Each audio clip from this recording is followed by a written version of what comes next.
Hey guys, Dylan here from EightDeadlySins. Today I have a little bit of a transparency video for you. I'm going to show you how to pack some boxes. Since I have a pretty wide variety to pack today, I figured it'll be kind of nice to figure out, how I personally pack. It's not how everybody packs, but everybody has their own ways and it works for them. This is my way. Let's get started. Alright, so first, these are my boxes. I use Reptiles Express. I know everybody uses Redline, but before Redline was even a thing, I had a account already established with Reptiles Express. I don't have beef with any of the carriers. I think they all do their job great. Alright, so a box I usually use, so my standard size is 7x7. I'll take it, as you can see, it's got foam on the inside. So a lot of people, they use newspaper, they use random scraps of paper, which is great. I preferably love this stuff. Stuff it in there.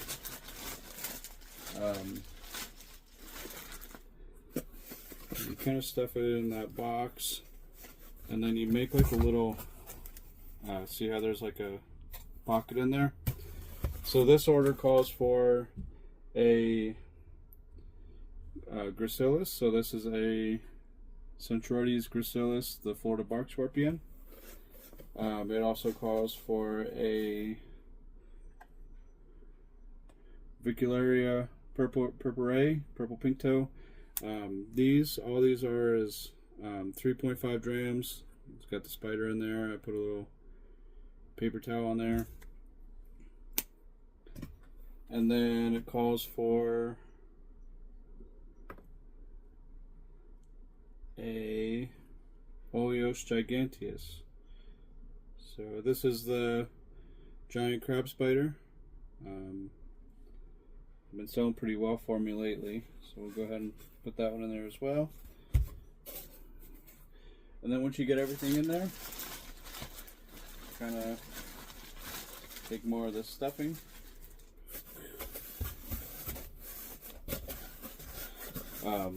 Usually I do this motion in the box, kind of tuck everything in one area. And what you want to do is you want it like a little bit out like this, because when you put the top on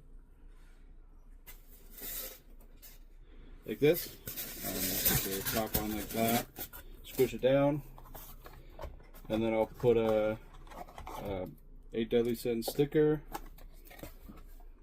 EightDeadlySins business card right on top. Those new stickers are awesome. They're die cut, so they're super cool. And then what I do, because some of these boxes, doesn't matter on the company, but I noticed they're not cut super square, so I like to squeeze them as much as I can to get them nice and squared up. Put the tape on here, and I always do 3 rows of tape, so I'll do one down the middle and then one on each side, kind of overlap it by, I'd say, maybe 1/4 inch.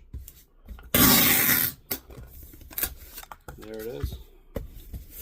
That's a finished box. Alright, and then for the question about let's say you get an order with the tarantula cribs. Somebody orders a 2x2x3 tarantula cribs. I'll tuck it in one corner like that, and then I'll do pillow stuffing around it, and I'll lay the animals on the pillow stuffing. So this one calls for Theraphosinae rotan, a Thrixopelma alkerti,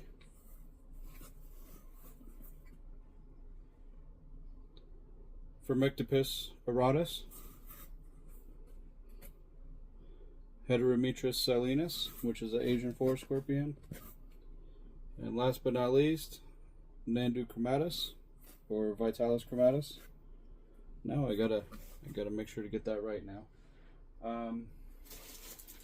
And then I'll just, you know, put them in there like that, and then I'll do like I usually do, stack this on top, make sure everything stays nice and secure on the way there. You know, and it doesn't matter what you use, as long as the animals are secure.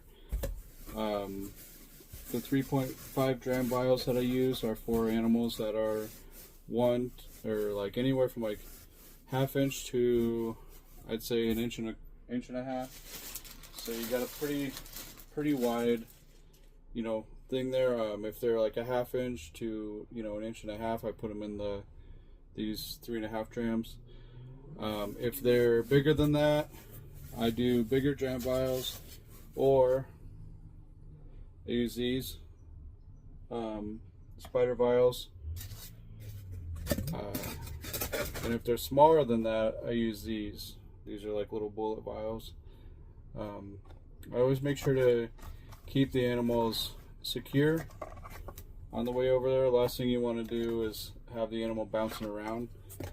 Also, if they look pre-molt or if they look overfed or anything like that, it's best not to ship them, unfortunately, because, you know, if they do end up somehow bouncing around, rupture abdomen, dead meat.